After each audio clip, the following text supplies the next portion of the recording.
Hello student, welcome to our YouTube channel. उम्मीद है कि आप घर पर सुरक्षित होंगे।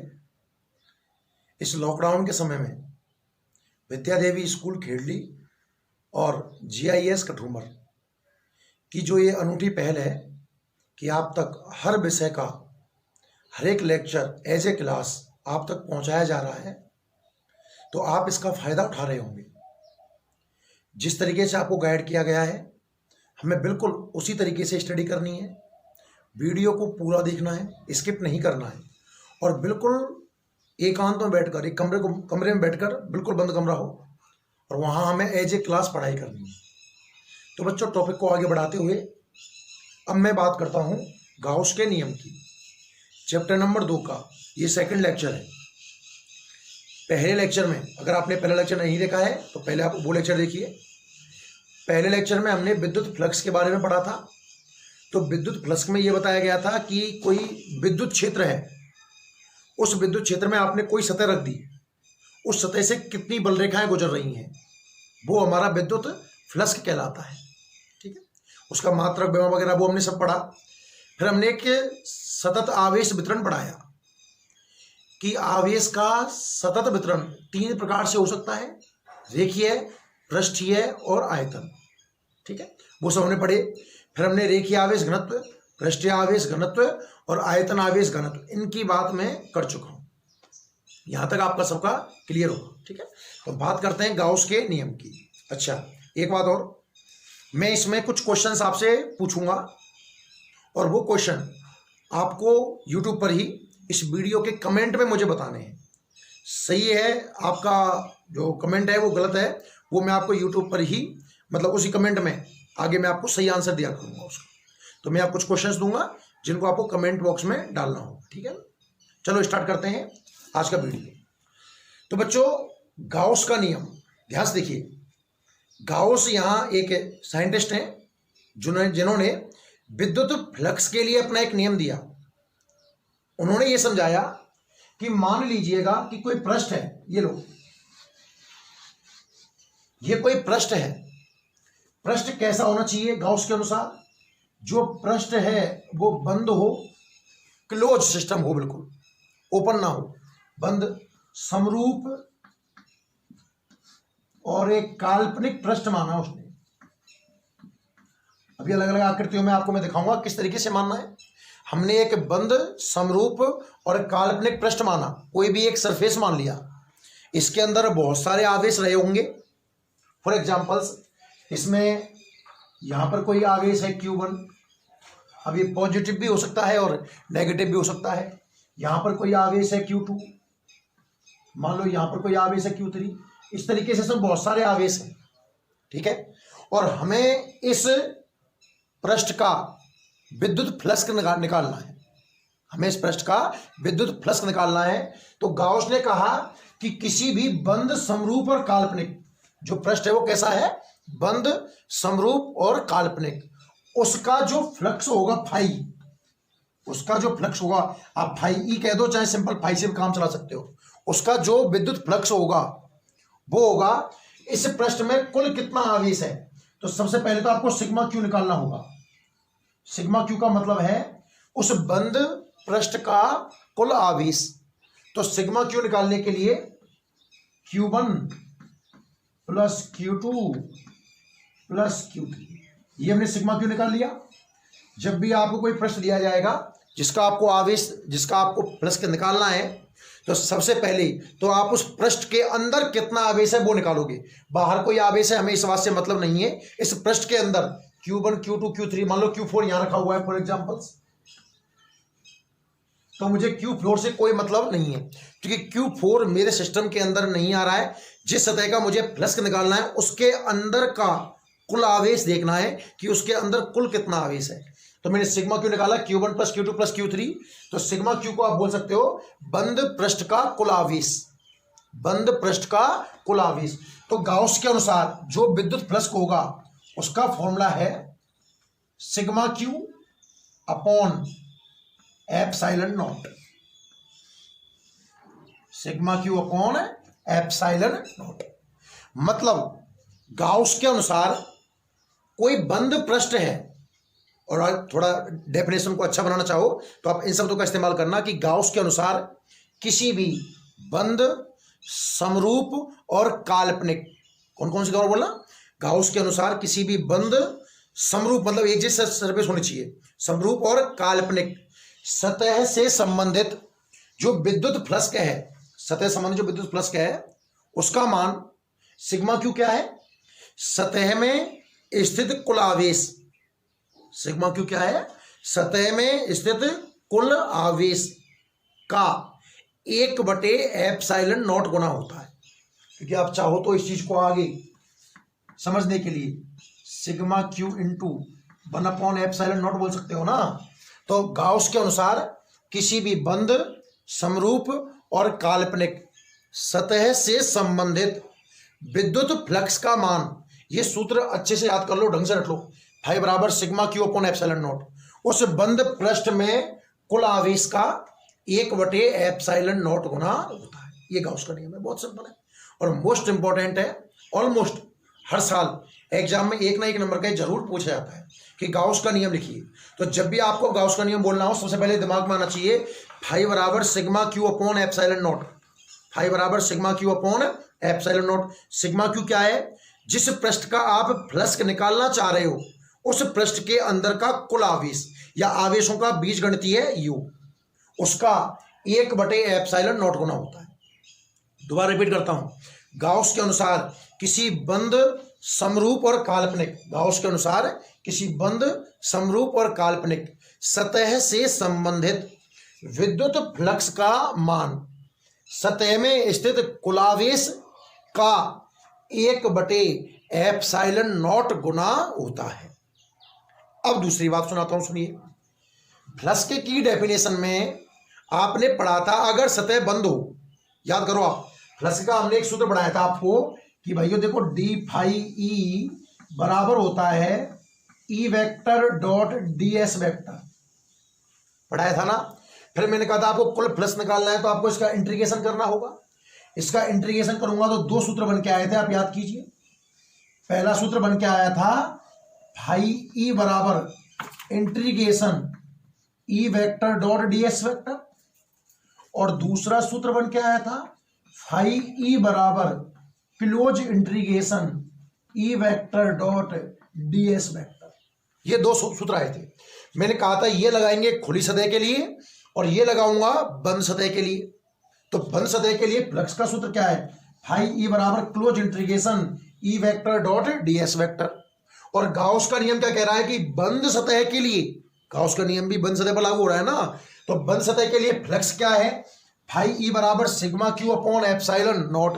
तो इस वाले इक्वेशन को और इस वाले इक्वेशन को आप बराबर कर सकते हो। तो यहां से जो सूत्र निकल के आएगा एक नया बच्चों, वो निकल के आएगा। इन दोनों को देखो, ये दोनों फाई है, वो क्यों लिया मैंने पता है ना, ये वाला क्यों नहीं लिया, क्योंकि बंद सतह की बात की जा रही है। तो क्लोज इंटीग्रेशन काम में लेना होगा ये वाला, यानी कि close integration E vector dot D S vector is equal to sigma Q upon epsilon not.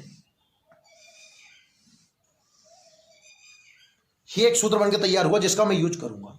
बच्चों एक्चुअल में ये मैक्सवेल समीकरण है, एक्चुअल में ये मैक्सवेल समीकरण है। चैप्टर नंबर 17 में हम मैक्सवेल के समीकरण पढ़ेंगे, मोस्ट इंपॉर्टेंट है वो भी। तो सबसे पहले मैक्सवेल का ये समीकरण आएगा। आज मुझे मैक्सवेल से कोई मतलब नहीं है, फिर भी मुझे टॉपिक दिखा इसलिए मैंने आपको बोल दिया है। यहां तक कहानी समझ में आई कि नहीं आई। तो आज की जो पहली हेडिंग रहेगी वो रहेगी गाउस का नियम क्या है। गाउस का नियम क्या है, तो जैसे ही मैं गाउस के नियम की बात करूं तो आपका ध्यान अग्रसर होना चाहिए किधर, फाई ई बराबर sigma Q upon epsilon not. दिमाग रखो, फाई ई बराबर sigma Q upon epsilon not. अच्छा, आप अगर सिग्मा क्यू का 1 एप्सिलॉन नॉट गुना ना बोलना चाहो तो कोई दिक्कत नहीं है, आप सिग्मा क्यू और एप्सिलॉन नॉट का अनुपात भी बोल सकते हो इस चीज को, ठीक है। तो चलो लिखिए, हेडिंग लिखिए आप सबसे पहले, आज हेडिंग लिखें आप गाउस का नियम, गाउस का नियम, गाउस का नियम लिखिए भाई। इस नियम के अनुसार, हेड डालें गाउस का नियम और उसमें लिखें इस नियम के अनुसार, इस नियम के अनुसार किसी, इस नियम के अनुसार किसी बंद कॉमा समरूप तथा काल्पनिक, ये तीनों नाम लिखे हुए देख लेना, इसके अनुसार किसी बंद कॉमा समरूप तथा काल्पनिक सतह से संबंधित, इस नियम के अनुसार किसी बंद कॉमा समरूप तथा काल्पनिक सतह से संबंधित, सतह से संबंधित विद्युत फ्लक्स का मान, इस नियम के अनुसार किसी बंद कॉमा समरूप कॉमा काल्पनिक सतह से संबंधित विद्युत फ्लक्स का मान, उस सतह में स्थित, का मान उस सतह में स्थित, उस सतह में स्थित, उस सतह में स्थित आवेशों के बीजगणितीय योग का, सिग्मा क्यू मतलब है ना, उस सतह में स्थित आवेशों के बीज गणितीय योग का 1/ε0, ऐसे कैसे लिख लेना इसको, 1/ε0 गुना होता है, खत्म। गाउस के अनुसार किसी भी बंद समरूप काल्पनिक सतह से संबंधित विद्युत फ्लक्स का मान उस सतह में स्थित आवेशों के बीजगणितीय योग, या आप इसकी जगह पर कुलावेश भी लिख सकते हो, का 1/ε0 गुना होता है। ठीक है, ये वाला सूत्र लिखिए पहले, फाई ई बराबर सिग्मा क्यू बटे ε0, फाई ई बराबर सिग्मा क्यू बटा ε0, ठीक है, सिग्मा क्यू बटा ε0, ठीक है।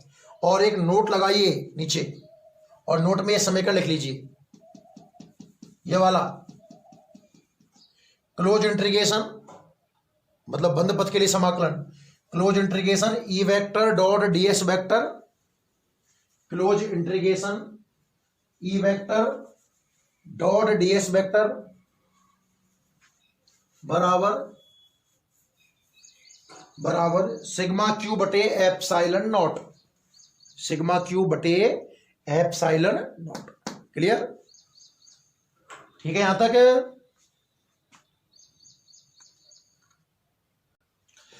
तो अब हम इस नियम पर कुछ क्वेश्चंस देखते हैं, ठीक है ना। अब आप समझ गए हो कि मैं यहां साइड में लिख रहा हूं कि गाउस का नियम है, जब भी आपको फ्लक्स चाहिएगा फाई, तो उसका फॉर्मूला होगा सिग्मा क्यू अपॉन ε0। उस सतह के अंदर कितना आवेश है और ε0 का अनुपात विद्युत फ्लक्स कहलाएगा। मान लीजिए क्वेश्चन है कि किसी सतह में मान लीजिए 1 कूलाम आवेश है, 1 कूलाम आवेश है किसी सतह में, कुलावेश कितना है 1 कूलाम, 1 कूलाम आवेश है, तो उससे संबंधित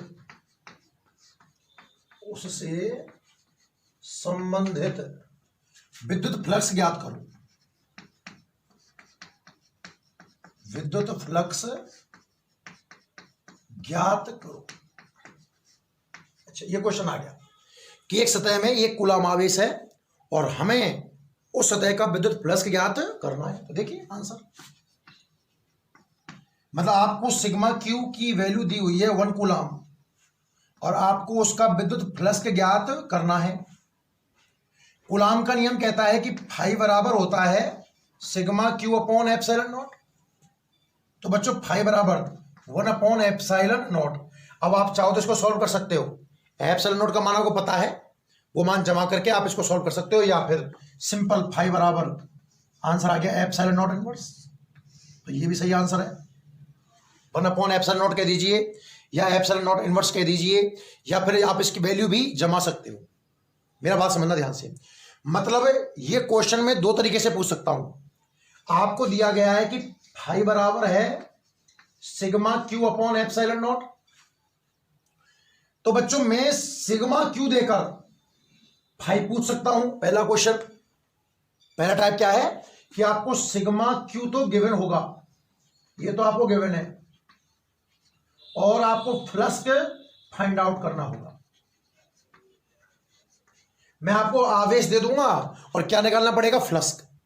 और आवेश भी मैं कई तरीकों से दे सकता हूं, सतह बना करके कोई सरफेस दे दूंगा और कहूंगा बेटा इसका फ्लक्स ज्ञात करो। या दूसरा तरीका कि मैं आपको फ्लक्स दे दूं, फ्लक्स का आपको दिया हुआ है और सिग्मा क्यू आपको ज्ञात करना है। इस तरीके के मैं दो क्वेश्चन यहां पर डिजाइन कर सकता हूं। क्लियर है? एक आधो क्वेश्चन और देखिए। एक काफी इंपॉर्टेंट क्वेश्चन है और बहुत फेमस है। क्वेश्चन ये है, देखिए ध्यान से, कि आप इन क्वेश्चनों को नोट करते जाएं साथ में, ना स्क्रीन पॉज करके आप क्वेश्चन लिख सकते हो कि यदि किसी सतह में दो विद्युत द्विध्रुव परस्पर 60 डिग्री पर स्थित हैं, तो उस सतह का विद्युत फ्लक्स ज्ञात करो। ये वाला क्वेश्चन है भाई, ध्यान से देखिएगा। दो विद्युत द्विध्रुव हैं, 60 डिग्री के कोण पर रखे हुए हैं और आपको उसका फ्लक्स ज्ञात करना है। तो आंसर देखिए। अब मान लीजिए, देखो जनरल आंसर सिखाता हूं, कोई भी सरफेस रहा होगा, उसमें दो विद्युत द्विध्रुव होंगे। देखो द्विध्रुव तो आप कितने ही रख दो, क्योंकि हर द्विध्रुव का सिग्मा क्यू 0 होता है, इसलिए मैंने क्वेश्चन डिजाइन किया। आप देखिए फॉर एग्जांपल, एक द्विध्रुव तो ये है, तो भैया ये द्विध्रुव है तो यहां माइनस क्यू है, तो यहां प्लस क्यू होगा। तो बताओ इस द्विध्रुव के लिए सिग्मा क्यू 0 है कि नहीं है? कुल आवेश हर द्विध्रुव का 0 होता है। दूसरा द्विध्रुव मान लो यहां रखा हुआ है, फॉर एग्जांपल यहां माइनस कैपिटल क्यू है तो यहां प्लस कैपिटल क्यू है। 60 डिग्री पर कितने ही कोण पर रख दो, कोई फर्क पड़ने वाला नहीं है। तो जब भी आप द्विध्रुव रखोगे तो क्या सिग्मा क्यू की वैल्यू 0 होगी? समझने वाली बात यह है कि जब भी आपने विद्युत द्विध्रुव नाम ले दिया कि एक सतह में विद्युत द्विध्रुव कितने ही द्विध्रुव रखे हो कोई फर्क नहीं पड़ना, कितने ही एंगल पर रखे हो उस बात से कोई फर्क नहीं पड़ रहा, क्योंकि हर द्विध्रुव के लिए सिग्मा क्यू का मान कितना आता है, 0। और गाउस का नियम कहता है कि फाई बराबर होगा sigma Q upon epsilon not. इसमें अगर सिग्मा क्यू 0 जमा देता हूं तो फाई की वैल्यू कितनी निकल के आएगी, 0। मेरा कहने का मतलब यह है कि किसी भी सतह में अगर द्विध्रुव रख दिया जाए, तो उस सतह का फ्लक्स कितना आने वाला है, 0। क्लियर है? तो आप जल्दी से स्क्रीन पॉज करके ये लिख लीजिए भाई, ये क्वेश्चन लिख लो। तो नेक्स्ट बच्चों हम एक लिस्ट तैयार कर रहे हैं। देखिए यहां पर मैंने नोट लगाया हुआ है ना, कि विद्युत फ्लक्स का निर्भर करता है। मैं उन भौतिक राशियों के नाम लिखने वाला हूं जिन पर विद्युत फ्लक्स निर्भर करता है, या जिन राशियों को बदलने से विद्युत फ्लक्स परिवर्तित हो सकता है। और दूसरे कॉलम में विद्युत फ्लक्स निर्भर नहीं करता है, जिन भौतिक राशियों पर विद्युत फ्लक्स निर्भर नहीं करता है या जिनको बदलने से फ्लक्स में परिवर्तन नहीं आता है, उनको मैं यहां लिखने वाला हूं। ठीक है, चलो स्टार्ट करते हैं। सबसे पहला कि विद्युत फ्लक्स किस पर निर्भर करता है, तो बच्चों फ्लक्स का सूत्र है फाई बराबर sigma Q upon epsilon naught. Phi बराबर sigma Q upon epsilon naught. तो सबसे पहला जो फ्लक्स डिपेंड करेगा वो है सिग्मा क्यू। सिग्मा क्यू मतलब आवेशों के योग पर। एक पृष्ठ है, फॉर एग्जांपल्स मैं हर एक चीज का एक एक एग्जांपल लेके चलता हूं। फॉर एग्जांपल्स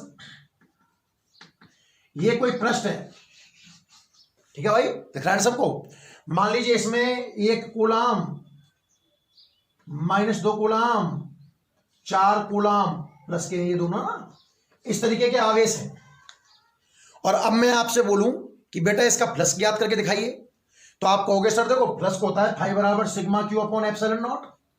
तो सिग्मा क्यू आवेशों का योग कितना आ रहा है 4 और 1 5, 5 में से 2 गए तो 3, और नीचे कितना है एप्सिलॉन नॉट, मतलब इसका आंसर है 3/एप्सिलॉन नॉट, 3/एप्सिलॉन नॉट, ठीक है ना। अब अगर मैं आवेश चेंज कर दूं, अभी इसका आंसर 3/एप्सिलॉन नॉट है।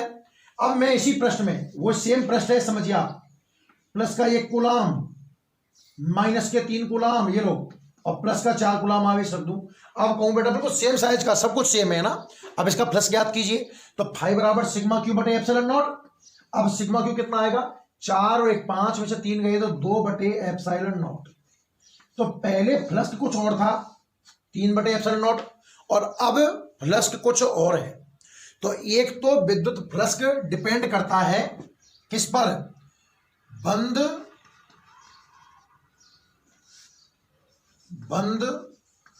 पृष्ठ में आवेशों के बीज गणितीय योग पर। मैंने थोड़ा डीपली लिया है, बाकी बहुत इजी तरीके से आप समझ सकते हो कि भैया देखो सूत्र में फाई बराबर सिग्मा क्यू आ रहा है ना, तो सिग्मा क्यू पर डिपेंड करेगा ही, सिग्मा क्यू बदलने से फाई बदल जाएगा। तो एक तो ये डिपेंड कहां करता है आवेशों के बीजगणितीय योग पर, या बंद पृष्ठ के कुल आवेश पर, बंद पृष्ठ के कुल आवेश पर, ठीक है ना, अच्छी बात है। दूसरा ये डिपेंड कहां करता है, ध्यान से देखिएगा, नीचे एप्सिलॉन नॉट आ रहा है, मतलब निर्वात की बात कर रहा है। तो ये जो सूत्र है फाई बराबर sigma Q upon epsilon naught, ये कौन सी अवस्था में, निर्वात की अवस्था में। अगर मैं बात करूं फाई बराबर sigma Q upon epsilon not की, तो ये सूत्र कौन सी स्थिति में है, निर्वात की स्थिति में। अगर मैं माध्यम की बात करूं, माध्यम की, तो यही सूत्र क्या बन जाएगा देखो, सिग्मा क्यू अपॉन एप्सिलॉन। तो आगे जाकर के मुझे sigma Q upon epsilon naught into epsilon R जमाना होगा। तो ये जो दूसरी चीज डिपेंड कर रही है, क्योंकि हर माध्यम के लिए एप्सिलॉन आर की वैल्यू अलग अलग होगी ना, इसलिए ये डिपेंड करता है किस पर, माध्यम पर। किन किन बातों पर डिपेंड कर रहा है बच्चों, पहला तो ये डिपेंड कर रहा है बंद पृष्ठ में कुल आवेश पर, बंद पृष्ठ में कुल आवेश पर। दूसरा ये डिपेंड कर रहा है माध्यम पर, माध्यम बदलने से फ्लक्स बदल जाएगा, ध्यान रखना। तीसरा, कल जब आपने फ्लक्स की परिभाषा पढ़ी थी तो फॉर्मूला क्या आया था, ईडीएस कॉस थीटा। फाई का फॉर्मूला क्या आया था, ई वेक्टर डॉट एस वेक्टर है, यानी कि E S cos theta, E S cos theta, ठीक है ना। तो देखो ध्यान से, एक ये डिपेंड करेगा किस पर, ई पर, ई बदलने से बदल जाएगा, मतलब विद्युत क्षेत्र पर, विद्युत क्षेत्र पर, विद्युत क्षेत्र पर। नेक्स्ट ये डिपेंड करता है एस पर। एस क्या है कि विद्युत क्षेत्र में आपने कोई सतह रखी, विद्युत क्षेत्र में आपने कोई सतह रखी, जो सतह रखी है उसका क्षेत्रफल कितना है। सोचो बहुत सारा फील्ड है मेरे पास, और उसमें मैंने एक छोटी सतह रखी, तो उससे कम बल रेखाएं पास होंगी, तो उसका फ्लक्स कैसा होगा, कम। और बड़ी सतह रख दी तो बहुत ज्यादा बल रेखाएं गुजरेंगी, तो फ्लक्स कैसा होगा, ज्यादा। तो एक ये डिपेंड करेगा सतह के क्षेत्रफल पर, सतह के क्षेत्रफल पर। समझ में आ रहा होगा शायद आपको, है ना, कि विद्युत फ्लक्स, ऐसा बहुत सारे क्वेश्चन बन सकते हैं, इसलिए मैंने एक लिस्ट तैयार करना चाहा इसका कि किस किस पर डिपेंड कर रहा है। सिंपल बात, बिल्कुल देखो सूत्र बिल्कुल इजी तरीके से आते हैं। फाई बराबर sigma Q upon epsilon naught, तो एक तो सिग्मा क्यू पर और एक एप्सिलॉन नॉट पर। सिग्मा क्यू का मतलब बंद पृष्ठ में कुल आवेश पर, और एप्सिलॉन नॉट डिपेंड है मीडियम पर। तो एक तो बंद पृष्ठ के कुल आवेश पर, दूसरा माध्यम पर।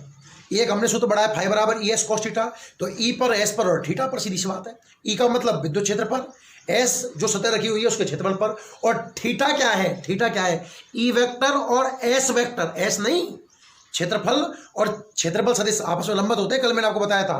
तो पांचवा ये डिपेंड करता है ई वेक्टर मतलब विद्युत क्षेत्र सदिश तथा एस वेक्टर के मध्य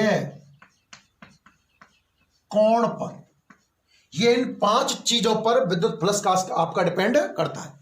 क्लियर है यहां तक? ध्यान से देखिए कौन कौन सी चीजें वापस देखिए। पहला तो है बंद पृष्ठ के आवेशों के बीजगणितीय योग पर, दूसरा है माध्यम पर, क्योंकि दोनों चीज आ रही है ना, सिग्मा क्यू और एप्सिलॉन नॉट। तीसरा डिपेंड कर रहा है ईडीएस कॉस थीटा, ई पर विद्युत क्षेत्र पर, फिर सतह के क्षेत्रफल पर, और फिर ई वेक्टर और एस वेक्टर के मध्य कोण पर। क्लियर?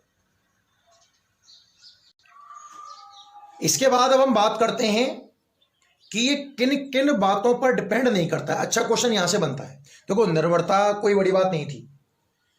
गाउस के नियम में फाई बराबर sigma Q upon epsilon not है, तो सिग्मा क्यू पर डिपेंड कर रहा है, मतलब माध्यम आवेशों के योग पर डिपेंड कर रहा है, और एप्सिलॉन नॉट डिपेंड कर रहा है, मतलब माध्यम पर डिपेंड कर रहा है। ई एस कॉस थीटा में ई पे एस पे थीटा पर, इन 5 चीजों पर ये डिपेंड कर रहा है। बात होती है कि किन किन बातों पर ये डिपेंड नहीं कर रहा है। तो बहुत ध्यान से देखना, अच्छे क्वेश्चन बनेंगे इसके ऊपर। सबसे पहला है गाउसीय पृष्ठ का आकार, कि ये गाउसीय पृष्ठ के आकार पर निर्भर करता है या नहीं करता। तो देखिए ध्यान से, मान लीजिए फॉर एग्जांपल्स समझने के लिए कि आपका गाउसीय पृष्ठ गोलाकार है। गाउसीय पृष्ठ कैसा है? गोलाकार।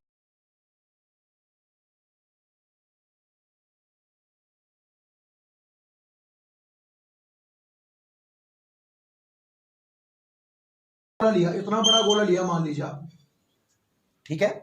इसके अंदर आपने 1 कूलाम, 2 कूलाम और -4 कूलाम आवेश जमा दिया। 1 कूलाम, 2 कूलाम, -4 कूलाम आवेश जमा दिया। और मैंने कहा भाई इसका फ्लक्स ज्ञात कीजिए। तो फाई बराबर हमारे दिमाग को तुरंत क्या आया? Sigma Q upon epsilon naught. Sigma Q upon epsilon naught. Sigma Q कितना आ रहा है? 1 और 2 3, -4, माइनस का 1 बटे एप्सिलॉन नॉट। आप एक बात ध्यान से देखिए, फ्लक्स पॉजिटिव भी हो सकता है, आगे पढ़ाऊंगा, लेकिन थोड़ा यहां आपको हल्का आइडिया दे दूं, और फ्लक्स नेगेटिव भी हो सकता है। अभी तक मैंने जो क्वेश्चन किया था उसमें भी पॉजिटिव आया था, और यहां देखो प्लस कैसा आ रहा है? नेगेटिव। ये डिपेंड करता है आवेशों के योग पर, आवेश पर नहीं। आवेश तो प्लस भी है और माइनस भी है, दोनों तरह के आवेश हैं। टोटल आवेश कैसा है? अगर टोटल आवेश यानी कि सिग्मा क्यू पॉजिटिव है तो फाई पॉजिटिव होगा, और सिग्मा क्यू नेगेटिव है तो फाई नेगेटिव होगा। और यदि सिग्मा क्यू 0 है तो फाई कितना आएगा? 0। इन बातों की चर्चा इस सारणी के बाद करेंगे। पहले वो देखते हैं कि किन किन बातों पर डिपेंड नहीं करता है। तो ये आंसर आया। अब मैंने कहा मान लीजिए इसकी त्रिज्या थी 2 मीटर। त्रिज्या कितनी थी? 2 मीटर। अब मैंने एक छोटा गोला बनाया, ठीक है ना, 1 मीटर का मान लो, मतलब मैंने गाउसीय पृष्ठ की त्रिज्या आधी कर दी, ऐसा समझो आप। तो पहले गाउसीय पृष्ठ बहुत बड़ा गोला था, उसके अंदर 3 आवेश थे, अब मैंने उसको छोटा कर दिया है, पर आवेश अभी भी वही हैं। कौन कौन से? 1 कूलाम, 2 कूलाम और -4 कूलाम। तो बताओ बेटा फ्लक्स कितना है? तो भैया फाई बराबर sigma Q upon epsilon naught. Sigma Q अभी भी 1 2 3, मतलब माइनस का 1 आया, मतलब -1 बटे एप्सिलॉन नॉट आपका फ्लक्स बन के तैयार हुआ। फ्लक्स के पहले भी -1 अपॉन एप्सिलॉन नॉट था, और फ्लक्स अभी भी -1 अपॉन एप्सिलॉन नॉट है। दोनों पॉइंटों को पढ़ के एक बात समझ में आई कि विद्युत फ्लक्स का मान गाउसीय पृष्ठ के आकार बड़े और छोटे पर निर्भर नहीं करता। आप गाउसीय पृष्ठ बड़ा रख लो, ऐसे क्वेश्चन पूछ सकता है कि एक गाउसीय पृष्ठ की त्रिज्या आधी कर दी गई, बताओ उसके फ्लक्स में कितना परिवर्तन आया? तो भैया त्रिज्या शायद तो छोटा बड़ा किया है आपने, उसके अंदर का आवेश थोड़ी बदला है, इसका मतलब फ्लक्स में कोई परिवर्तन नहीं आएगा। आकार पर डिपेंड नहीं करता, आकृति पर भी डिपेंड नहीं करता। मान लो ये वृत्त था, और अगर मैं यहां एक त्रिभुज डिजाइन कर दूं कि गाउसीय पृष्ठ त्रिभुज की आकृति का है, और इसके अंदर 1 कूलाम, 2 कूलाम, -4 कूलाम है, तो अभी भी आंसर पहले जैसा ही रहेगा।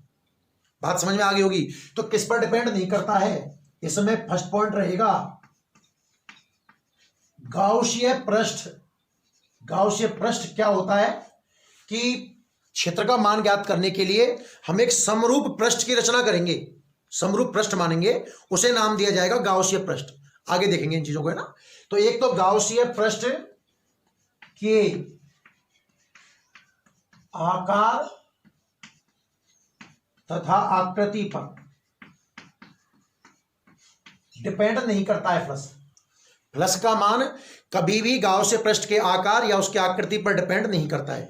गाउस पृष्ठ को बड़ा छोटा कर दें, पहले गोला था फिर त्रिभुज बना दें, बशर्ते कंडीशंस कि इस टोटल आवेश को आप चेंज नहीं करने वाले, और ना आपने मीडियम चेंज किया, कुछ चेंज नहीं किया, केवल शायद छोटा बड़ा किया है, तो प्लस में कोई परिवर्तन नहीं आएगा।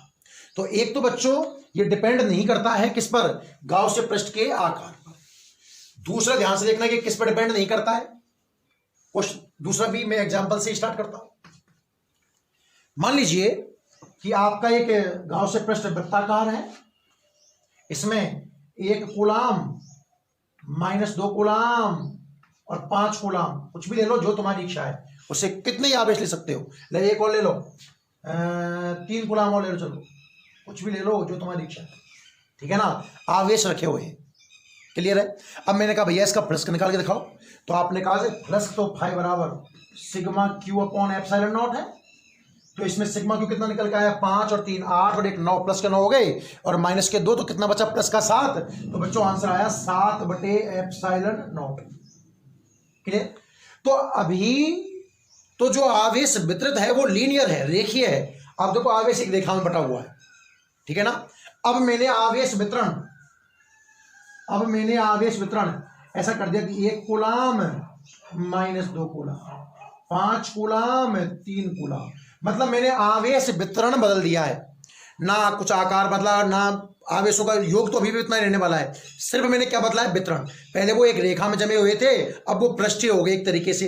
अब मैंने कहा आंसर बताओ कितना आएगा, जल्दी से चेक करिए, क्या करो आप साथ में, तो sigma Q upon epsilon naught, sigma Q कितना है, 3 और 1 4 5 9, 9 में से 2 गए तो कितने बचेंगे, 7, मतलब अभी भी आंसर 7/एप्सिलॉन नॉट। क्लियर है। तो दूसरा जो पॉइंट निकल का है किस पर डिपेंड नहीं करता है, तो ये डिपेंड नहीं करता है आवेश वितरण पर, आवेश वितरण पर। कहानी समझ में आ रही है ना भाई सबको। प्लस का मान किस किस पर डिपेंड कर रहा है, सिग्मा क्यू आवेशों के योग पर, माध्यम पर, विद्युत क्षेत्र पर, सतह के क्षेत्रफल पर, और ई वेक्टर और एस वेक्टर के बीच के कोण पर।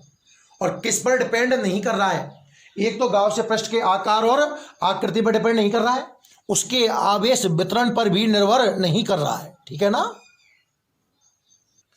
तो 2 पॉइंट तो हो गए, गाउस पृष्ठ के आकार आकृति पर डिपेंड नहीं करेगा, बड़ा छोटा करने से फ्लक्स नहीं बदलेगा, और दूसरा हो गया आवेश वितरण पर भी इसका कोई प्रभाव पड़ने वाला नहीं है। तीसरा पॉइंट ध्यान से देखना, ये डिपेंड नहीं करता है किसी बाहर के आवेश पर। फॉर एग्जांपल्स मैंने एक आकृति बनाई है, लो पहली आकृति ऐसी है, ये दूसरी आकृति है, ध्यान से देखना, ये भाग छायांकित है, मैंने यहां अंडरलाइन कर रखे dash dash dash, common part है, मतलब दोनों का एक तरीके से। फॉर एग्जांपल्स यहां 1 कूलाम आवेश है, यहां इसमें छायांकित भाग में 2 कूलाम आवेश है, और यहां 3 कूलाम आवेश है। दिख रहा होगा साफ साफ शायद, इसलिए मैं और अच्छे से बोल देता हूं। मैंने 2 अलग अलग आकृतियां ली हैं, इस जगह पर 1 कूलाम, कॉमन हिस्से में जो छायांकित किया है उसमें 2 कूलाम, और अलग रखा हुआ है 3 कूलाम। क्वेश्चन है छायांकित भाग का प्लस कितना होगा, क्वेश्चन है छायांकित भाग मतलब इस अंडरलाइन वाले हिस्से का प्लस कितना आएगा। तो भैया छायांकित भाग फाई बराबर वही कहानी घिसी पिटी यार, sigma Q upon epsilon naught. तो छायांकित भाग में सिग्मा क्यू कितना है, छायांकित भाग में आवेश का योग कितना है, छायांकित भाग में कुल आवेश कितना है, 2 कूलाम। मतलब छायांकित भाग देख रहा हूं तो ना तो यह आवेश काम का है और ना ही यह आवेश काम का है, और केवल 2 कूलाम काम का है। तो फाई बराबर कितना आ गया, 2/एप्सिलॉन नॉट। तो एक ये डिपेंड नहीं करता है किस पर, जिस पृष्ठ की आप बात कर रहे हो, जिस सतह की आप बात कर रहे हो, उसके बाहर कोई आवेश रखा हुआ है उस पर प्लस का डिपेंड नहीं करता, केवल प्लस की सतह के अंदर के आवेश पर ही डिपेंड करता है। तो तीसरा पॉइंट जिस पर प्लस डिपेंड नहीं करता है वो है गाउसीय पृष्ठ के बाहर स्थित आवेश पर।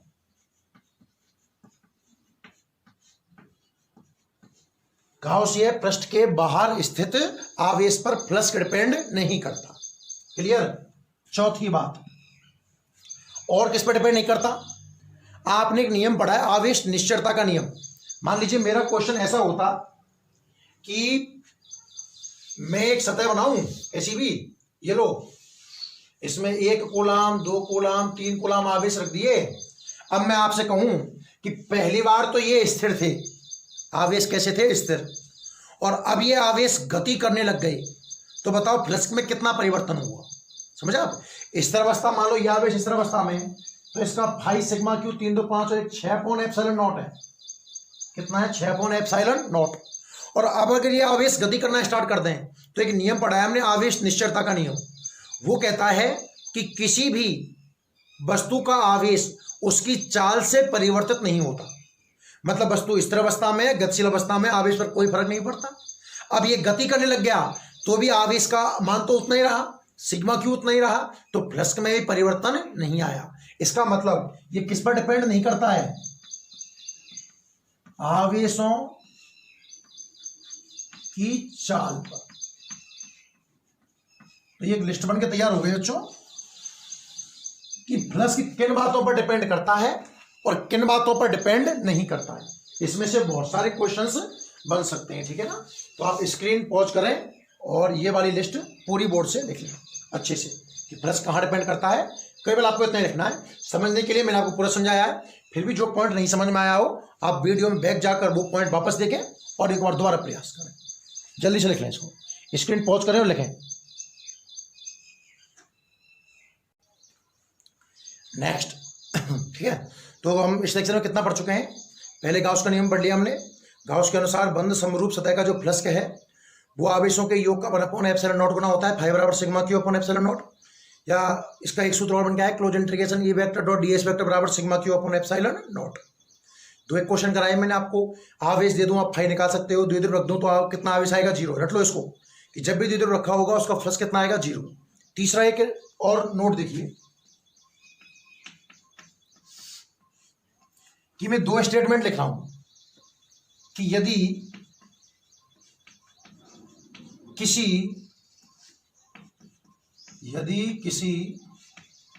सतह से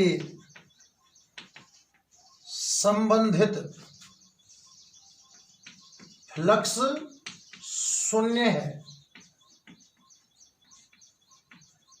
तो ध्यान सुनना, एक सतह है जिससे संबंधित फ्लक्स कितना है? 0। तो मैं 2 स्टेटमेंट लिख रहा हूं, 2 स्टेटमेंट लिख रहा हूं, ध्यान से देखना। पहला स्टेटमेंट है उस सतह में आवेश 0 है, और सेकंड स्टेटमेंट लिख रहा हूं मैं उस सतह में आवेशों का योग 0 है। ध्यान से देखना, क्वेश्चन ये था कि एक सतह है, एक सिस्टम है कोई, उसका फ्लक्स 0 आया, किसी सतह से संबंधित फ्लक्स कितना आया? 0। तो 2 स्टेटमेंट हैं। पहला, इसको देखते हुए आपको ये उत्तर देने हैं। पहला बोल रहा है कि उस सतह में आवेश 0 है, और दूसरा बोल रहा है कि उस सतह में आवेशों का योग 0 है। कौन सा स्टेटमेंट सही है और कौन सा स्टेटमेंट गलत है, आप ध्यान से देखिए, अच्छे से देखिए। पहला सही है, दूसरा सही है, दोनों सही हैं, दोनों गलत है, कुछ भी हो सकता है। आप सोचिए, ठीक है। स्क्रीन पॉज करें और एक बार आप सोच के देखें। मैं इसका आंसर देता हूं, आंसर देखना ध्यान से। सतह में संबंधित फ्लक्स कितना है? 0। मतलब फाई का मान कितना है? 0। तो भैया गाउस कहता है कि फाई बराबर होगा सिग्मा क्यू अपॉन ε0। तो यहां से निकल के आएगा सिग्मा क्यू बराबर फाई इंटू ε0। अगर मैं फाई की वैल्यू 0 जमा दूं तो सिग्मा क्यू कितना आएगा? 0। करेक्ट आंसर ये है सेकंड वाला कि उस सतह में आवेशों का योग कितना है? 0। भाई हो भी सकता है ना कि एक सतह है, मान लीजिए इसके अंदर +2 माइक्रोकूलाम और -2 माइक्रोकूलाम आवेश है। एक सतह में +2 माइक्रोकूलाम और -2 माइक्रोकूलाम आवेश है। अब मैं कहूं बताओ उसका फाई कितना है? तो चूंकि सतह में सिग्मा क्यू बराबर कितना है? 0, तो फाई भी कितना आएगा? 0। इस सतह का फाई 0 है, इसका मतलब जरूरी थोड़ी है कि इसके अंदर आवेश ना हो। देखो सतह में आवेश तो हैं पर आवेशों का योग 0 है। तो याद रखना, अगर फाई बराबर 0 आता है तो Q बराबर 0 हो, ऐसा सत्य नहीं है, ऐसा सत्य नहीं है। हो भी सकता है और नहीं भी हो सकता, पर सिग्मा Q अवश्य ही 0 आएगा। थोड़ा सा अंतर है और बहुत अच्छा क्वेश्चन है, ठीक है। तो आप जल्दी से ये नोट लगाएं और मैं बोल दूं, चलो वो लिखो, समझ में आपको इस सिस्टम से आ गया होगा। नोट में लिखिए कि यदि किसी सतह से संबंधित फ्लक्स 0 है, यदि किसी सतह से संबंधित फ्लक्स 0 है तो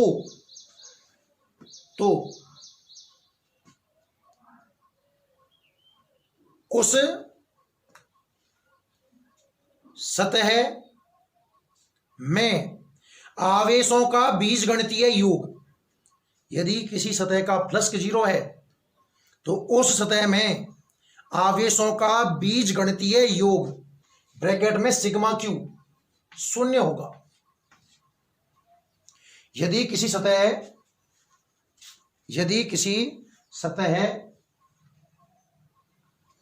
से संबंधित फ्लक्स 0 है तो उस सतह में आवेशों का बीजगणितीय योग 0 होगा, 0 होगा बच्चों। क्लियर बात समझ में आई? ठीक है। तो एक बात हमें समझ में आई कि यदि, दोबारा देखिए अगला नोट, फाई बराबर 0 हो तो सिग्मा Q बराबर 0 होगा। ये सबको समझ में आ गया ना भाई? Q के बारे में नहीं कह सकता, मैं कहूंगा सिग्मा Q के बारे में। फाई को देखकर जो स्टेटमेंट निकलेगा वो Q का ना निकलकर सिग्मा Q का निकलेगा। अच्छा ध्यान से देखना अगला। अच्छा, फ्लक्स के जो अभी आपने सवाल किया उसमें देखा कि फ्लक्स के पॉजिटिव भी हो सकता है और फ्लक्स के नेगेटिव भी। जल्दी से 2 क्वेश्चन करा दो फटाफट, देखना। यहां 1 कूलाम, 2 कूलाम, -5 कूलाम, और दूसरे क्वेश्चन में 1 कूलाम, 3 कूलाम और -2 कूलाम। इस तरीके के मैंने 2 क्वेश्चन डिजाइन किए सपोज। अब मैं आपसे कहूं बताओ फाई कितना होगा, तो पहले आप इसका सिग्मा Q निकालिए। सिग्मा Q कितना आएगा? 1 और 2 3 -2 कूलाम। इसका सिग्मा Q कितना निकल के आएगा? 3 और 1 4, 2 कूलाम। मुझे फाई निकालना है, तो जो फाई का सूत्र होता है वो होता है sigma Q upon epsilon naught. तो पहले के लिए जो फाई निकल के आएगा वो आएगा -2 अपॉन एप्सिलॉन नॉट, और दूसरे के लिए जो फाई निकल के आएगा वो आएगा 2 अपॉन एप्सिलॉन नॉट। ध्यान से देखिए, पहले वाले का प्लस का नेगेटिव है और दूसरे वाले का प्लस का पॉजिटिव है, तो प्लस का नेगेटिव भी हो सकता है और प्लस का पॉजिटिव भी हो सकता है। किस बात पे डिपेंड करेगा? सिग्मा Q पर। यदि सिग्मा Q नेगेटिव है तो फाई भी नेगेटिव है, और सिग्मा Q पॉजिटिव है तो फाई भी पॉजिटिव है। तो दूसरी बात निकल के आई कि यदि फाई बराबर पॉजिटिव हो, धनात्मक 0 से बड़ा, तो सिग्मा Q भी कैसा होगा? पॉजिटिव। मैं ये नहीं कह रहा कि उसके अंदर धनावेश ही होगा, ऋणावेश भी हो सकता है, पर जो टोटल आवेश निकल के आएगा वो प्लस का निकल के आएगा। क्लियर? और इसी प्रकार यदि फाई बराबर नेगेटिव हो तो सिग्मा Q भी कैसा होगा? ऋणात्मक होगा। जल्दी से आप नोट करिए तीनों लाइनों को रफ्तार में, ठीक है। यदि फाई बराबर 0 हो तो सिग्मा Q बराबर 0, जल्दी नोट करिए। यदि फाई बराबर 0 हो, मतलब एक बात है तीनों को, फाई को देखकर ही सिग्मा Q डिजाइन होगा, Q डिजाइन नहीं होगा, सिग्मा Q डिजाइन होगा। फाई 0 है तो सिग्मा Q 0 है, फाई पॉजिटिव है तो सिग्मा Q पॉजिटिव है, फाई नेगेटिव है तो सिग्मा Q भी नेगेटिव ही होगा। क्लियर है कहानी यहां तक? ठीक है, आगे बढ़ाएं इसको। देखिए, अब जैसे कि आप विद्युत बल रेखाओं की बात करते हो, फ्लक्स के 2 तरीके से दिया जाएगा। अगर वो प्लस माइनस ना बोले तो वो ऐसे बोलेगा कि एक फ्लक्स का अंतःमुखी है, मतलब प्रवेश करने वाला है, और दूसरा फ्लक्स बाहर निकलने वाला है। मान लीजिए कि कोई सतह है, सपोज इसमें प्रवेश करने वाला फ्लक्स तो है फाई 1, ठीक है। और बहिर्मुखी बाहर निकलने वाला फ्लक्स क्या है, φ2। एक सतह मैंने डिजाइन करके देखी है, इसमें प्रवेश करने वाला फ्लक्स कितना है, φ1, और बाहर निकलने वाला फ्लक्स कितना है, φ2। तो बच्चों सुनो, जो फ्लक्स अंतःमुखी होता है, जो फ्लक्स प्रवेश करने वाला होता है, अंतःमुखी लिख दो, या जो प्रवेश करने वाला है वो लिख दो बच्चों, वो तो होता है नेगेटिव। कैसा होता है, नेगेटिव। आप कैसे समझोगे इस चीज को, देखो ये बल रेखा प्रवेश कर रही है, और बल रेखा कौन से आवेश में प्रवेश करती है। जब मैंने आपको बल रेखाएं पढ़ाई थी तो मैंने कहा था धनावेश के लिए बल रेखा धनावेश में से निकलती हैं, और ऋणावेश के लिए बल रेखा ऋणावेश में प्रवेश करती हैं। तो ये फ्लक्स प्रवेश कर रहा है, मतलब बल रेखा प्रवेश कर रही है, और बल रेखा प्रवेश करती है नेगेटिव आवेश में, मतलब ये नेगेटिव आवेश से कनेक्ट है।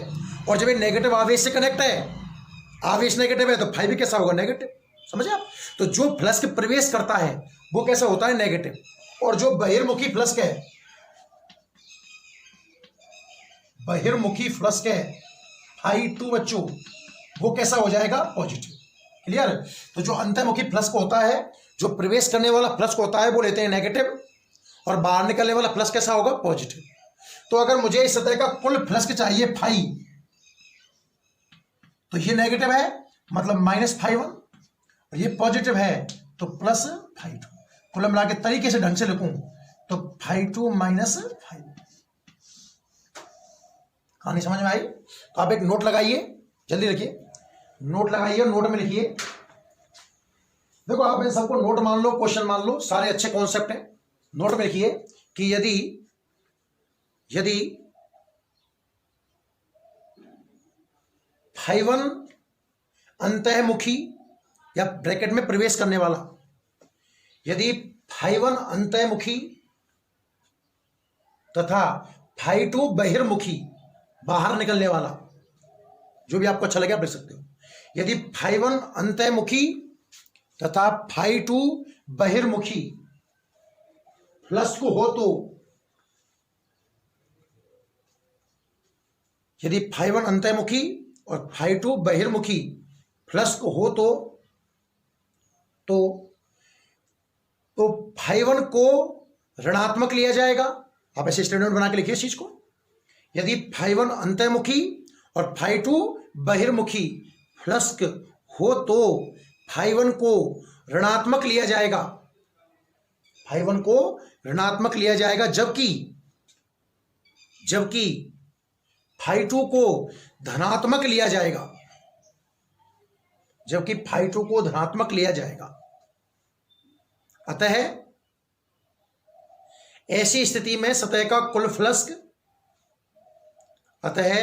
ऐसी स्थिति में सतह का कुल फ्लक्स, ये लिखिए φ बराबर φ2 - φ1 होगा। अतः ऐसी स्थिति में सतह का कुल फ्लक्स φ2 - φ1, बाहर निकलने वाले में से प्रवेश करने वाला माइनस कर देंगे, φ1 होगा। बात समझ में आई कि φ1 प्रवेश करने वाला है उसे लेंगे नेगेटिव, φ2 बाहर निकलने वाला है उसे लेंगे पॉजिटिव। तो जो नेट फ्लक्स बन के तैयार होगा बच्चों, वो तैयार होगा φ2 - φ1। क्लियर है यहां तक, ठीक है। नेक्स्ट जो हमारा पॉइंट है, ध्यान से देखना, पूरी इतने जो पॉइंट पड़े हैं इन सबका इसमें निचोड़ आएगा कि एक सतह है, मान लीजिए हमने इसको ए नाम दे रखा है। तीन सतह लेता हूं ऐसी, एक सतह ये है, इसको बी नाम दे रखा है, और एक सतह ये है, इसको हमने सी नाम दे रखा है। तीनों एक जैसी सतह मान लीजिए आप, ठीक है ना भाई। इसमें तीन विद्युत बल रेखाएं प्रवेश कर रही हैं, कोई भी संख्या ले सकते हो आप ना। जितनी प्रवेश कर रही हैं उतनी बल रेखाएं ही इससे बाहर निकल रही हैं, जितनी आप कोई भी संख्या ले सकते हो। तो पहली वाली सतह ऐसी है जिसमें जितनी बल रेखाएं प्रवेश करती हैं उतनी बल रेखाएं बाहर निकल रही हैं, ठीक है। दूसरी वाली में प्रवेश करने वाली बल रेखा मान लीजिए 3 है और बाहर कम निकल रही हैं, सपोज 2 ही निकल रही हैं, ठीक है। और इसमें प्रवेश करने वाली 2 मान लीजिए और बाहर निकलने वाली 3 मान लीजिए। ये 3 एग्जांपल्स हैं। कहने का तात्पर्य, अगर इजी भाषा में बात करूं तो पहली में जितनी प्रवेश कर रही है उतनी बाहर निकल रही है, दूसरी में प्रवेश कर रही है ज्यादा और बाहर निकल रही है कम, और तीसरे में प्रवेश कर रही है कम और बाहर निकल रही है ज्यादा। थोड़ा बुद्धि का उपयोग करते हैं, दोनों तरीके से देखते हैं। एक्चुअल में विद्युत बल रेखाओं की संख्या ही तो फ्लक्स है, जितनी बल रेखाएं होती है वही तो फ्लक्स है। तो इसमें जितना फ्लक्स प्रवेश कर रहा है उतना ही फ्लक्स शायद बाहर निकल रहा है मेरे हिसाब से, तो है ना। प्रवेश करने वाला फ्लक्स नेगेटिव होता है और बाहर निकलने वाला फ्लक्स कैसा होता है, पॉजिटिव। तो जितनी संख्या माइनस की है, मान लो इधर प्रवेश करने वाला फ्लक्स का -5, तो बाहर निकलने वाला फ्लक्स कितना होगा, +5। समझो बात को। मैंने आपको फ्लक्स की डेफिनेशन पढ़ाया है कि जितनी बल रेखाएं पास होती हैं उनकी संख्या ही विद्युत फ्लक्स है। तो इसमें 3 बल रेखाएं प्रवेश कर रही हैं, 3 ही बाहर निकल रही हैं, मतलब जितना फ्लक्स प्रवेश कर रहा है उतना ही फ्लक्स बाहर निकल रहा है। प्रवेश करने वाला नेगेटिव और बाहर निकलने वाला पॉजिटिव। तो इस सिस्टम के लिए क्या सॉरी इसका जो नेट फ्लक्स है फाई नेट, क्या वो 0 हो जाएगा? इसका जो नेट फ्लक्स है वो कितना आ जाएगा, 0। और थोड़ी देर पहले मैंने कहा था अगर फाई 0 है तो सिग्मा क्यू भी कितना आएगा, 0। कहने का मतलब इस सतह में आवेशों का योग कितना आएगा, 0। मैं ये नहीं कह रहा हूं कि इसमें आवेश नहीं होंगे, आवेश होंगे, पर जितने प्लस के आवेश होंगे, जितना परिमाण प्लस वाले आवेशों का होगा उतना ही परिमाण माइनस वाले आवेशों का भी होगा। मतलब इसका फाई कितना आएगा, 0। और अगर दूसरे तरीके से देखूं कि यार देख, जितनी बल रेखाएं प्रवेश कर रही हैं उतनी बल रेखाएं बाहर निकल रही हैं, ना तो एक्स्ट्रा बल रेखाएं बन रही हैं और ना बल रेखाएं रुक रही हैं। बल रेखाएं बनाता कौन सा आवेश है, धनावेश। याद करो, बल रेखाएं धनावेश में निकलती हैं, और बल रेखाओं को खाता कौन सा आवेश है, ऋणावेश, उसमें प्रवेश कर जाती हैं। तो यहाँ ना तो बन रही हैं और ना खो रही हैं, मतलब ना तो सिग्मा क्यू नेगेटिव है ना सिग्मा क्यू पॉजिटिव है। तो फिर सिग्मा क्यू कितना बचा, 0। बात समझ में आई? मतलब जितनी बल रेखाएं प्रवेश करें उतनी ही बाहर निकले, तो सिग्मा क्यू कितना आता है, 0। दूसरे इस कंसेप्ट की बात करते हैं, ध्यान से देखिए। इसमें बल रेखाएं प्रवेश कितनी कर रही हैं, 3, और बाहर कितनी निकल रही हैं, 2। तो प्रवेश करने वाला फ्लक्स ज्यादा है, फाई 1 मान लो, इसको नेगेटिव में है ये, और इसको मान लीजिए फाई 2, और किस में है ये, पॉजिटिव में। और चूंकि फाई 1 का परिमाण ज्यादा है फाई 2 के परिमाण से, तो जो इसका सिग्मा नेट फाई नेट निकलेगा वो आएगा नेगेटिव। नेगेटिव क्यों आया, फाई वो समझ में आ गया ना, प्रवेश करने वाला ज्यादा है, मतलब नेगेटिव ज्यादा है, पॉजिटिव कम है, तो टोटल नेगेटिव तो आएगा। और जब फाई नेट नेगेटिव है तो सिग्मा क्यू भी कैसा आएगा, नेगेटिव। मतलब ज्यादा प्रवेश करे कम बाहर निकले तो उसका सिग्मा क्यू कैसा है, नेगेटिव। आप इसे अन्य शब्दों में समझ सकते हो कि यार देखो, 3 बल रेखाएं प्रवेश करी, 2 बल रेखाएं बाहर निकली, मतलब एक बल रेखा को ये सतह खा गई। बल रेखा को कौन सा आवेश खा सकता है, ऋणावेश। बल रेखा को में लिखा है ना, इसका मतलब इसका कुल आवेश कैसा है, ऋणावेश। हो सकता है इसमें प्लस का भी हो, लेकिन जो नेट आवेश बैठेगा सबको जोड़ के देखेंगे तो वो नेगेटिव आएगा। अभी आपको समझ में आ गया होगा कि इसमें जो फाई नेट है वो पॉजिटिव है, क्योंकि प्रवेश कम कर रहा है, नेगेटिव कम है, बाहर ज्यादा निकल रहा है, पॉजिटिव ज्यादा है, तो फाई नेट इसका कैसा हो गया, positive. Means sigma Q is also positive. तो आपको इस तरीके से बिल्कुल कॉपी में लिख लें, आपको ये समझ में आएगा कि जितना फ्लक्स के जितनी बल रेखाएं प्रवेश करती हैं उतनी बाहर निकलती हैं, तो उसका सिग्मा क्यू 0 है। ज्यादा प्रवेश करें कम बाहर निकले तो सिग्मा क्यू नेगेटिव है, और कम प्रवेश करें ज्यादा बाहर निकले तो सिग्मा क्यू कैसा है, पॉजिटिव।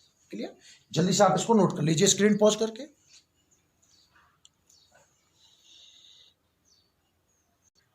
नेक्स्ट अब हम कुछ क्वेश्चंस देखते हैं। इसके ऊपर अलग अलग आकृतियां दी जाएंगी आपको, और आपको उन आकृतियों के लिए फ्लक्स निकालना होगा, है ना। जैसे कि फॉर एग्जाम्पल्स, आपको एक अर्धवृत्त दूं मैं, अगर ध्यान से देखना, गोला मान लीजिए आप इसको, चलो अर्धगोला है, मतलब फीलिंग लाने के लिए आप इसको एक कटोरी समझ लें दिमाग में, मतलब गोल टाइप में, नीचे से गोल है, ऊपर से मुझे फ्रंट दिख रहा है इसका, ऐसा ऐसी कहानी है ना। अर्धवृत्ताकार आकृति है एक्चुअल में, तो मैं समझने के लिए इसको एक कटोरी मान लूं, और इसमें यहां कोई क्यू आवेश आपने रख दिया। सपोज एक कटोरी है और उस कटोरी के मुख पर आपने कितना आवेश रख दिया, क्यू। क्वेश्चन है, इस सतह का फ्लक्स ज्ञात कीजिए। हमें इस सतह के लिए फ्लक्स का मान ज्ञात करना है। ध्यान से देखिए, समझिए, विचार करिए आप कि आपको मैंने कटोरी दी हुई है, कटोरी टाइप में दिया हुआ है कुछ, है ना, ऐसी एक आकृति है, और उसके मुख पर एक आवेश रख दिया, और मैं कहूं बताओ बेटा इसका फ्लक्स कितना है।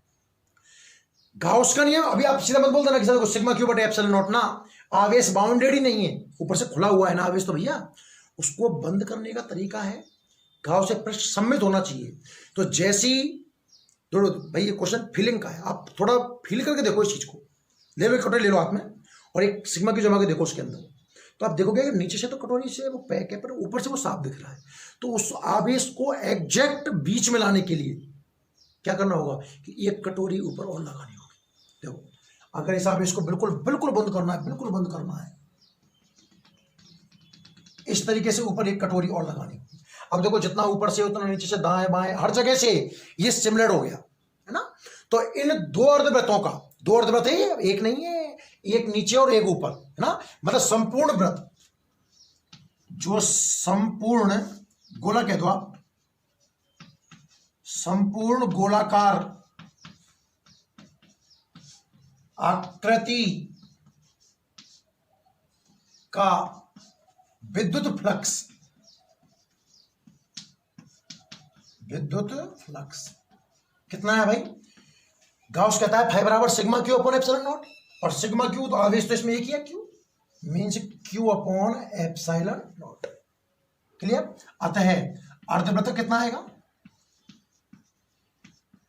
अर्धवृत्ताकार आकृति का फ्लक्स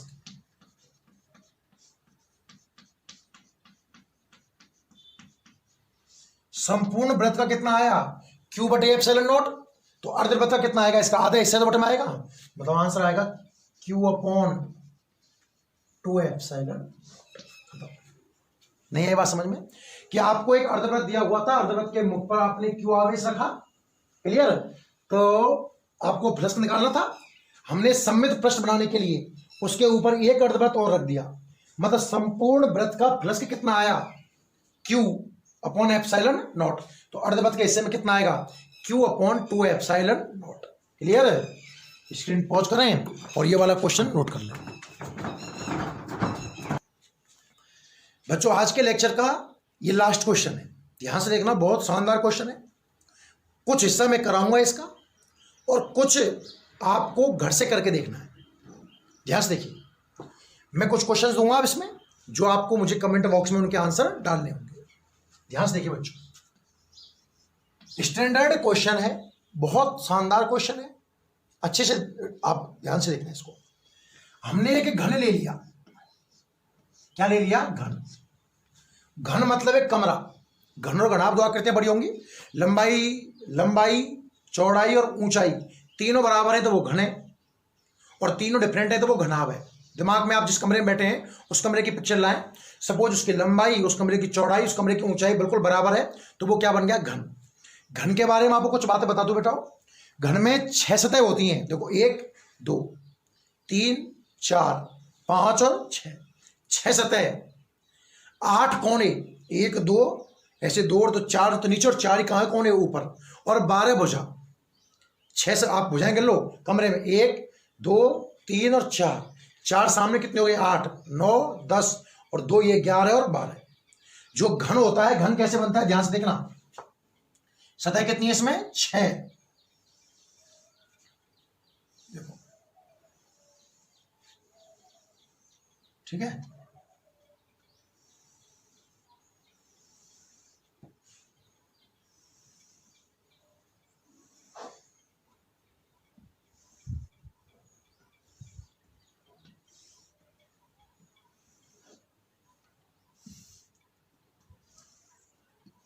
ये हमारा कोई घन है सपोज, ठीक है।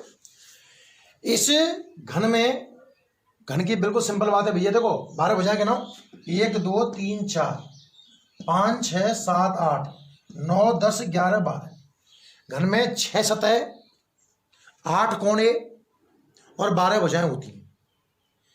घन की अलग अलग आकृतियों पर मैं आवेश रखने वाला हूं और मुझे फ्लक्स का मान चाहिए।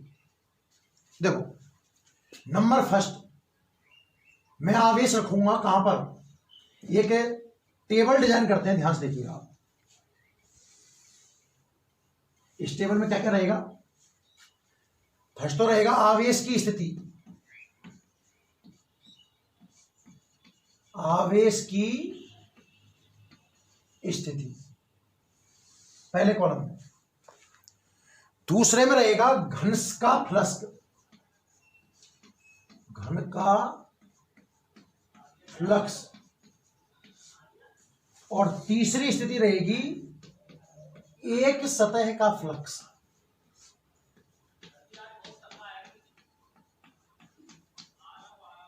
एक सतह का, देखिए इस घन में अलग अलग जगह हम क्यू आवेश रखने वाले हैं।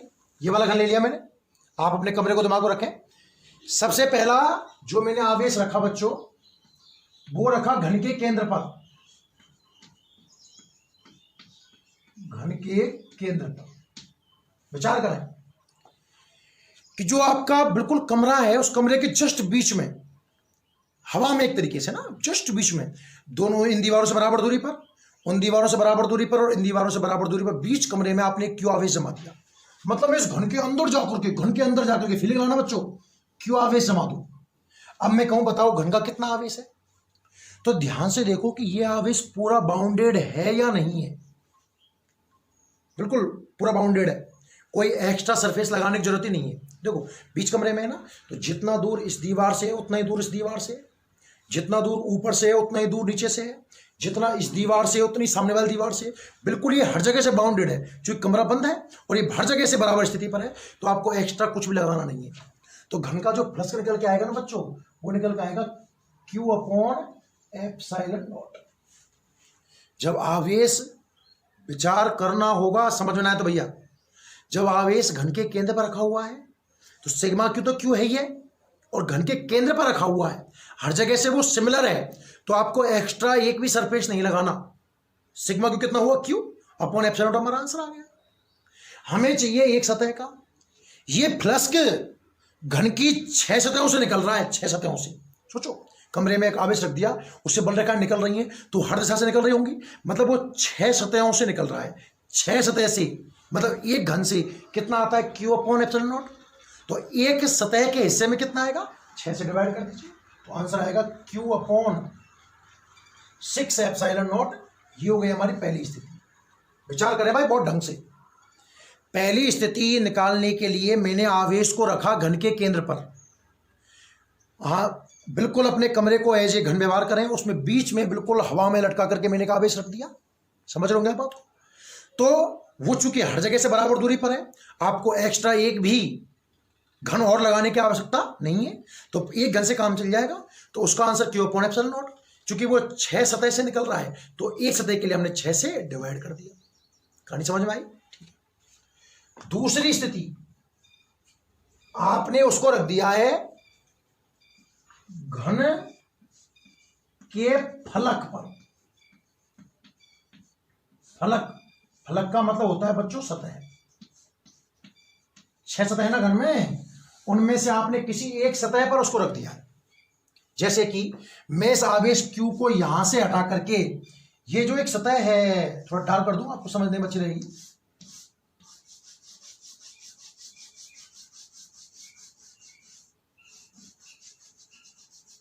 ठीक है ना, ये जो सतह दिख रही है ना आपको, एक कोई भी एक सतह कहीं भी, और आपने चार्ज Q को अब यहां रख दिया। पहले तो आपने घन के केंद्र पर रखा, यहां बिल्कुल बीच में ला करके, तो सिमिलर था। अब आपने चार्ज को यहां रख दिया, इस सतह पर रख दिया। अब मैं कहूं बताओ बच्चों, इसका फ्लक्स कितना होगा। तो देखो बुद्धि का उपयोग करो अपनी का, कि फाई बराबर होता है sigma Q upon epsilon not. Clear है, सिग्मा क्यू तो कितना है क्यू, पर क्या ये आवेश हर सतह से बराबर दूरी पर है। ये तो वही कहानी है, कटोरी के सिरे पर रखा हुआ था, तो इधर तो ठीक है, लेकिन ऊपर नीचे से वो सिमिलर नहीं बैठ रहा है। इस आवेश को देखना, जितना दूर ऊपरी सतह से है, ऊपरी सतह ये हो गई ना इसमें तरीके से, सतह ऊपरी सतह से, जितना ये ऊपरी सतह से दूर है, ऐसे होंगे ना, उतना ही निचली से है। सही है, आगे पीछे वाली भी साइड बैठ रही, जितना आगे से उतना पीछे से। और इस सतह से इसकी दूरी और इस खुद पे तो ये बैठा है एक तरीके से, इधर ये सिमिलर नहीं है। बुद्धि का उपयोग करो, बुद्धि का उपयोग करो। यह आवेश क्यों है ना, ऊपर नीचे सिमिलर है, दाएं बाएं सिमिलर है, पर इस तरीके से सिमिलर नहीं है, क्योंकि इस सतह को टच कर रहा है। तो आपको क्या करना होगा, इसकी बगल में एक घन और सेट करना होगा, ताकि ये बिल्कुल बीच में आ जाए। आप ऐसा करो, एक ईंट लो, ईंट, ठीक है ना, और उस ईंट पर आप मार्क करो। देखो, एक ईंट लो, दिमाग में, हाथ में ईंट लो, और किसी भी सतह पर एक चौक पेन चला दो। अब उसको बिल्कुल बीच में बंद करने के लिए आपको उसके बगल में उसके जैसी ही एक ईंट और लगानी पड़ेगी। अगर मैं इसकी बगल में एक घन और बना दूं, इसके जैसा ही इसकी बगल में अगर मैं एक घन और डिजाइन कर दूं, बच्चों कहां से आएगा, सॉरी, एक घन और डिजाइन कर दूं इसकी बगल में ना, तो अब ये बिल्कुल देखो बीच में आ जाएगा।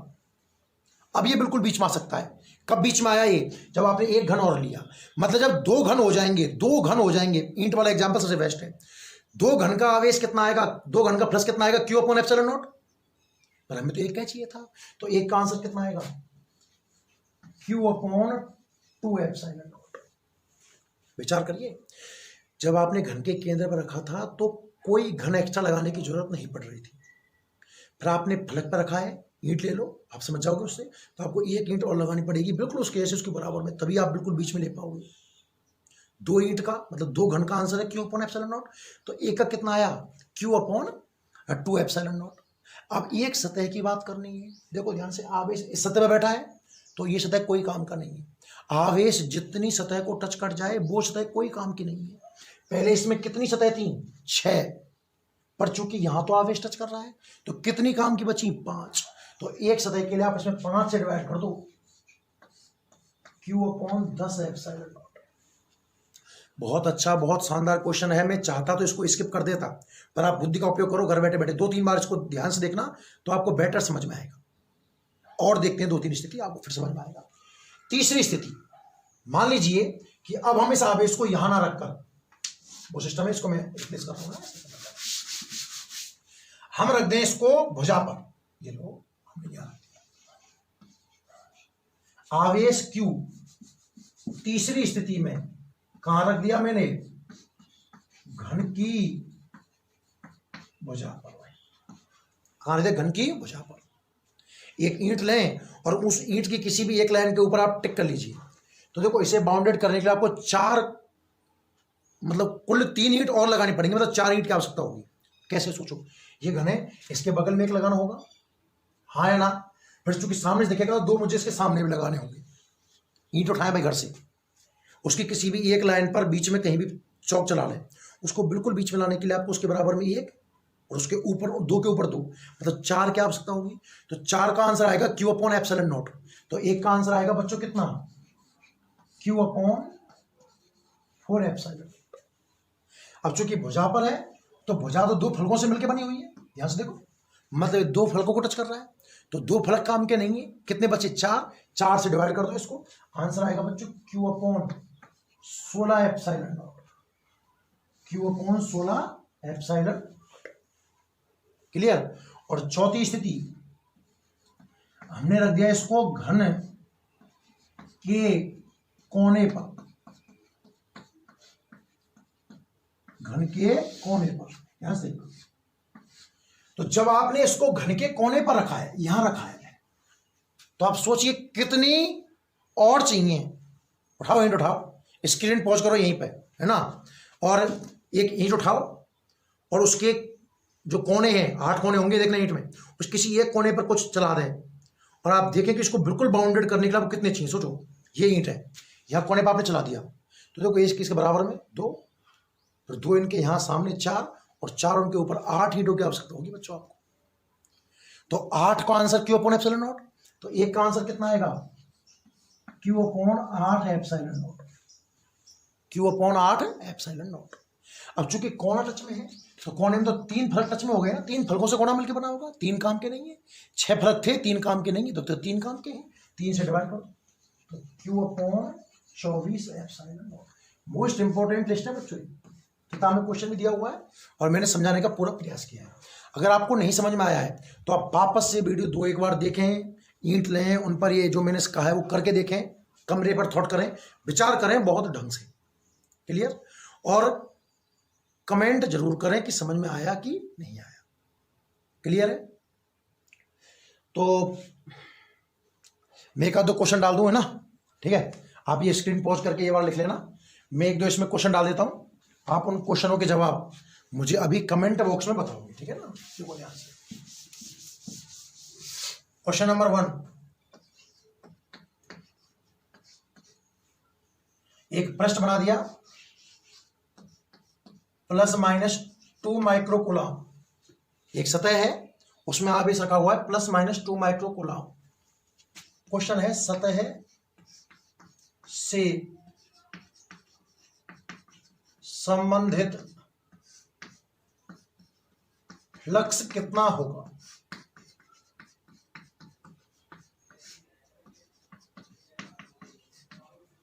कमेंट करने के लिए खुद का नाम, स्कूल का नाम, ठीक है, और उसका जो आपका जो भी सही आंसर है वो लिख करके आपको भेजना है, ठीक है ना। पहला क्वेश्चन है कि एक सतह है, उसमें ±2 माइक्रोकूलम के आवेश है, उस सतह से संबंधित फ्लक्स कितना होगा, पहला क्वेश्चन। क्वेश्चन नंबर 2 है, यदि गाउसीय पृष्ठ की त्रिज्या पहले की तुलना में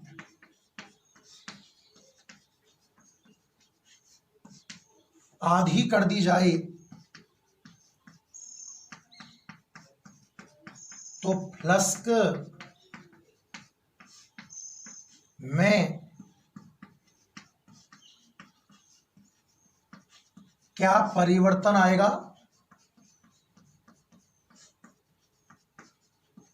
और क्यों। ठीक है, 2 क्वेश्चन हो गए, चलो ठीक है, 2 ही पर्याप्त है। आप इन दोनों क्वेश्चनों के आंसर हमें कमेंट बॉक्स में लिखकर बताओगे, ठीक है ना। आंसर देने का तरीका पता है, खुद का नाम, BDS या JIS जो भी आपके स्कूल का नाम है वो, और इनका आंसर, ठीक है। तो आप स्क्रीन पॉज करके देखें। अगर आपको वीडियो पसंद आते हैं तो लाइक शेयर सब्सक्राइब करें, ठीक है। बाकी कंटिन्यू बनाए रखें। इससे आगे जो नेक्स्ट क्लासें होंगी मोस्ट इंपॉर्टेंट है, क्योंकि उसमें हम पढ़ने वाले हैं गाउस के नियम के अनुप्रयोग। इन अनुप्रयोगों में से एक 4 नंबर का क्वेश्चन बोर्ड में हमेशा पूछा जाता है, ठीक है। पहले यहाँ तक कंप्लीट कर लें, उसके बाद नेक्स्ट वीडियो। चलो आज के लिए इतना ही, थैंक यू। ठीक।